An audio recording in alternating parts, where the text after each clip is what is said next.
a plus b root n is the positive square root of 29 minus 12 root 5. a, b are integers and n is a natural number. Then the maximum possible value of a plus b plus n. ठीक है, इस statement से start करते हैं. तो आपने कहा कि भैया ये इसका पॉजिटिव स्क्वायर रूट है, यानी अगर स्क्वायरिंग कर दें इसकी तो इनको इक्वेट करवा सकते हैं. तो a plus b root n का होल स्क्वायर जो होना चाहिए ये बराबर होना चाहिए 29 माइनस 12 रूट 5 के.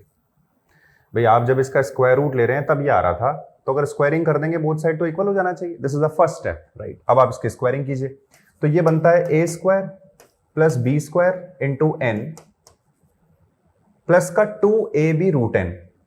तो मैं एक स्टेप बचाता हूं और इक्वेट भी साथ साथ करवा लेता हूं. तो a square plus b square into n ये बराबर होना चाहिए 29 के. एंड जो आपका 2ab रूट n वाला पार्ट है ये बराबर होना चाहिए माइनस 12 रूट 5 के. बहुत बेसिक है, यहां तक की चीज समझ में आनी चाहिए. 2 से आप इसको डिवाइड कर दीजिए, माइनस का 6.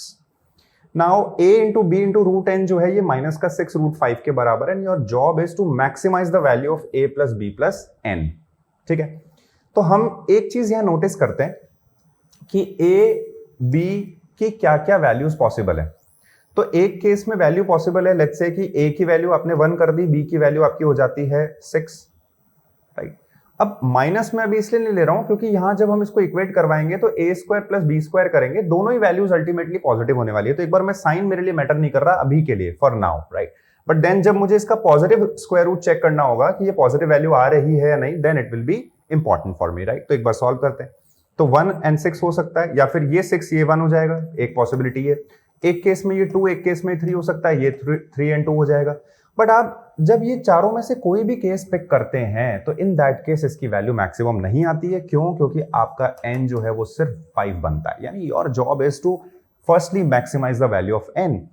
अब अगर आप मान लीजिए जो यहां 3 था इसको अगर अंदर भेज देंगे तो 9 बनना चाहिए, 9 इंटू 5 45 होना चाहिए. तो मिनिमम वैल्यू अगर n की ही 45 आ रही है तो ये आंसर तो कहीं भी हमें आते हुए नहीं दिख रहे हैं, राइट.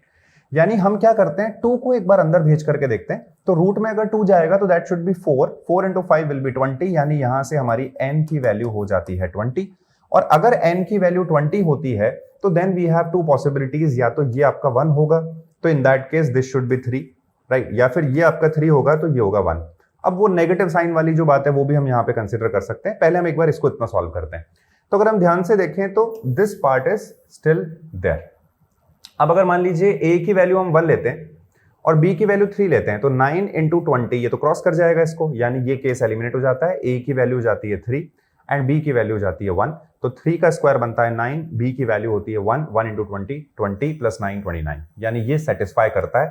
बट यहां पे एक नेगेटिव था, तो या तो केस बनता है -3 and 1 वाला या फिर केस बनता है 3 and -1 वाला. अब हम चेक कर लेते हैं फटाफट से.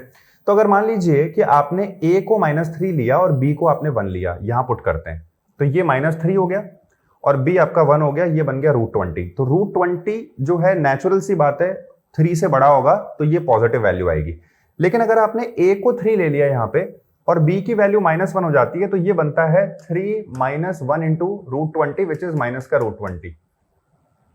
अब ये वैल्यू ओवरऑल आती है नेगेटिव, जबकि ये कैसा है, ये है पॉजिटिव स्क्वायर रूट. यानी ये केस हो जाता है आपका एलिमिनेट, ये केस हो जाता है सेलेक्ट. इस लॉजिक से आपको a plus b plus n की मैक्सिमम वैल्यू निकालनी थी. a था -1, b है आपका 1 और n है आपका 20.